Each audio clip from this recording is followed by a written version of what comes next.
अस्सलाम वालेकुम। मैं हूँ आपकी दोस्त, आपके हमदर्द। और शुरू करते हैं अल्लाह के नाम से। बिस्मिल्लाहिर्रहमानिर्रहीम। जो दिलों के हाल बेहतर जानता है।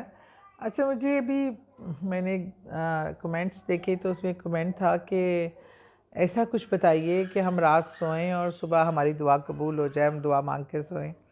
देखो, मेरा रब्बुल इज़्ज़त बहुत ही गफ़ूरुर रहीम है। वो हमेशा दुआएं कबूल करता है, और जो नहीं कबूल होती ना, उसमें हिकमत होती है। और कहते हैं कि अगर आपको उसका अजर मालूम हो जाए ना, जो आपके लिए आखिरत में रख दिया जाता है उसके ना कबूल होने की वजह से, तो आप दुआ ये मांगे कि दुनिया में कोई दुआएं कबूल ही ना हो, आखिरत के लिए ही हो जाए, तो हमारा मसला ही हल हो जाएंगे। बहरहाल, इंसान की ज़रूरियात होती हैं, और दुआ कबूल कराने का एक दो चीज़ें जो हैं हमें, कि हराम का लुक़मा हमारे पेट में नहीं जाना चाहिए। दुआ अगर आपने कबूलियत का लाना है, कुछ इस तरह की शराइत भी हैं। और खुशू व खुज़ू से अल्लाह के हज़ूर जो दुआ भी करें, मेरा यकीन है, बिलीव है, अल्लाह अपनी गुनाहगार से गुनाहगार की भी सुनता है। लेकिन एक अमल जो बहुत ही पसंदीदा है और मैंने ख़ुद पर्सनली अपनाया और मैंने उससे बहुत फ़ायदा हासिल किया, मतलब मेरी दुआओं को अल्लाह ने, पता चलता था कि ऐसी दुआ ना डायरेक्ट जा रही है इस तरह करके। वो था कि इशा की नमाज के बाद आपने 2 नफ़िल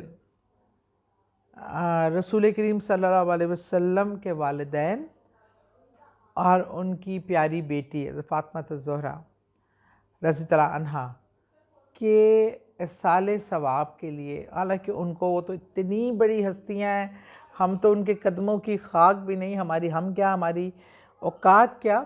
लेकिन रसूल पाक सल्लल्लाहु अलैहि वसल्लम अपने वालिदैन से, अपनी बेटी से बेपनाह मोहब्बत करते हैं। तो जो इस नीयत से उनके साले सवाब के लिए नवाफिल पढ़ कर, दुरूद पाक पढ़ कर कसरत से अपनी दुआ, अपनी हाजत और वो मांगता है, तो आप यकीन माने, आप मौजज़ा देखेंगे, आपकी दुआ कैसे कबूल हुई। सुबह तो बड़ी देर की बात है, उससे पहले कबूल हो जाएगी। और अल्लाह बड़ा गफूर रहीम है। आपने अपनी दुआएं मांगे, दुआएं ज़रूर अल्लाह से ना। मेरी ये नहीं होता कि आप जानमाज़ पे बैठे हैं तो आप दुआ मांग रहे हैं, या किसी मजलिस में बैठे हैं, या किसी कुरान खानी की महफ़िल में बैठे हैं। चलते फिरते अल्लाह से हम कलाम हो, अल्लाह से गुफ्तगू करें, वो तो आपको सुन रहा है, वो तो आपकी शारक से भी करीब है। मैं ड्राइव करती हुई जब जा रही होती हूँ तो भी मैं अल्लाह से बातें कर रही होती हूँ। कुछ दुख सुख होता है। अभी मेरा कोई काम था, वो मेरे अपनी बुकिंग कराई हुई थी, कोई कोचेज़ लेके जानी थी, वो कैंसिल हो गई अचानक से, और टाइम कोई भी नहीं था। मुझे इतना मैंने स्ट्रेस लिया, फिर मैंने कहा मैं स्ट्रेस क्यों ले रही हूँ, अल्लाह से मैंने दुआ मांगी, अल्लाह मेरे, तेरे अलावा मेरा कोई नहीं, ना मेरी कोई सिफारिश है, अल्लाह मेरे मसाइल हल कर दे, मेरा मसला हल कर दे, मेरी इज़्ज़त बेइज़्ज़ती की बात है। अल्लाह का शुक्र, 1 घंटे में अल्लाह ने बंदोबस्त कर दिया, वो काम हो गया। तो अल्लाह ताला आपके शारक के करीब है। आपको कोई एहतमाम करके दुआ, खुशू खुजू, तो ख़ास वो मौका मिलता है। आप कभी देखें आसमान पे खूबसूरत बादल, चरिंद परिंद, तो अल्लाह की तारीफ़ करें, और क्या खूबसूरत अल्लाह ने कायनात बनाई है, शुक्र अदा करें।